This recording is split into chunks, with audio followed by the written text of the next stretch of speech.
حمدا و سلاما بالغین سابغین اما بعد قال اللہ تبارک و تعالی الذین ان مکناہم فی الارض اقاموا الصلاة وآتوا الزکاة وامروا بالمعروف ونہوا عن المنکر۔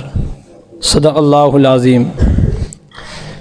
میرے انتہائی محترم اساتذہ کرام اور ہمارے منصفین حضرات اور میرے ہم مشن ہم سفر ساتھیوں، آج میں اس پروقار اور پر نور مسابقہ میں جس موضوع سخن کو لے کر حاضر ہوا ہوں وہ ریاست کا اسلامی تصور کے نام سے معنون ہے۔ سامعین محترم، معیشت کا میدان اور سیاست کا میدان،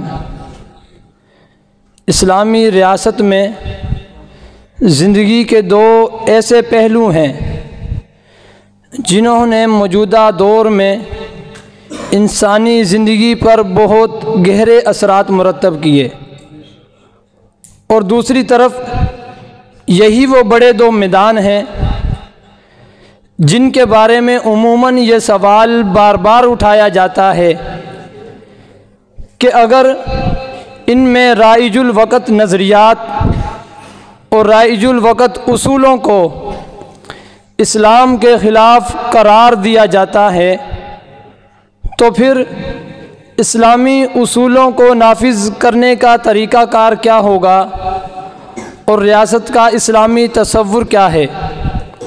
تو عزیزان من، جواب یہ ہے کہ اسلام نے جس ریاست کا تصور پیش کیا اس کا سب سے پہلا اصول اور بنیاد اس بات پر ہے کہ اس پوری کائنات میں حاکمیت اللہ تعالیٰ کی ہے اور پوری دنیا کے حکمران اس حاکمیت کے تابع ہو کر ہی حکمرانی کر سکتے ہیں، جس میں نہ اختلاف کی گنجائش ہے نہ اجتہاد کی، جس کو اللہ رب العزت نے قرآن مجید میں مختلف انداز سے بیان فرمایا۔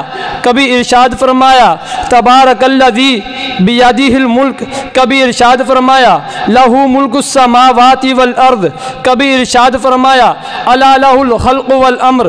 غز اللہ تعالیٰ کی حاکمیت کا اقرار وہ بنیاد ہے جو اسلامی ریاست کو سیکولر جمہوریت سے بالکل جدا کر دیتی ہے۔ سیکولر جمہوریت میں عوام کی نمائندہ ہونے کی حیثیت سے پارلیمنٹ اتنی مختار مطلق ہے، وہ جو چاہے قانون بنا سکتی ہے۔ اس کے برخلاف اسلامی ریاست کا ناقابل تبدیلی دستور قرآن و سنت ہیں، جن سے وہ ہٹ کر نہ کوئی قانون بنا سکتی ہے نہ دستور کی کوئی ایسی دفعہ منظور کر سکتی ہے جو قرآن و سنت کے کسی حکم کے خلاف ہوں۔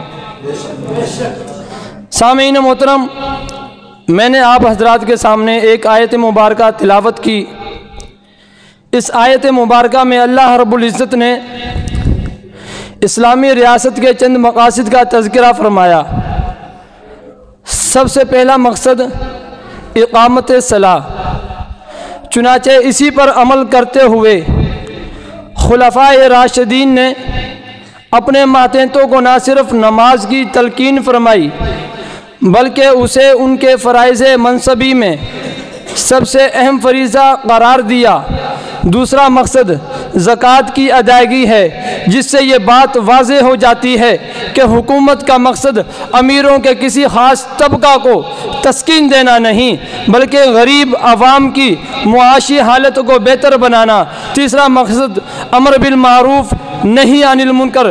چوتھا مقصد عدل و انصاف کا قیام ہے۔ یہ تمام مقاصد ایسے ہیں جن کی باہمی اجتماعیت سے ایک پرامن معاشرہ تشکیل پاتا ہے۔ تو میں سلام پیش کرتا ہوں مذہب اسلام کو، جس کے بارے میں شعر بھی بول اٹھتا ہے سنوارے ہیں میرے مذہب نے ایسے گلشن و ہستی، سنوارے ہیں میرے مذہب نے ایسے گلشن و ہستی کہ عالم میرے مذہب کے احسان یاد رکھے گا۔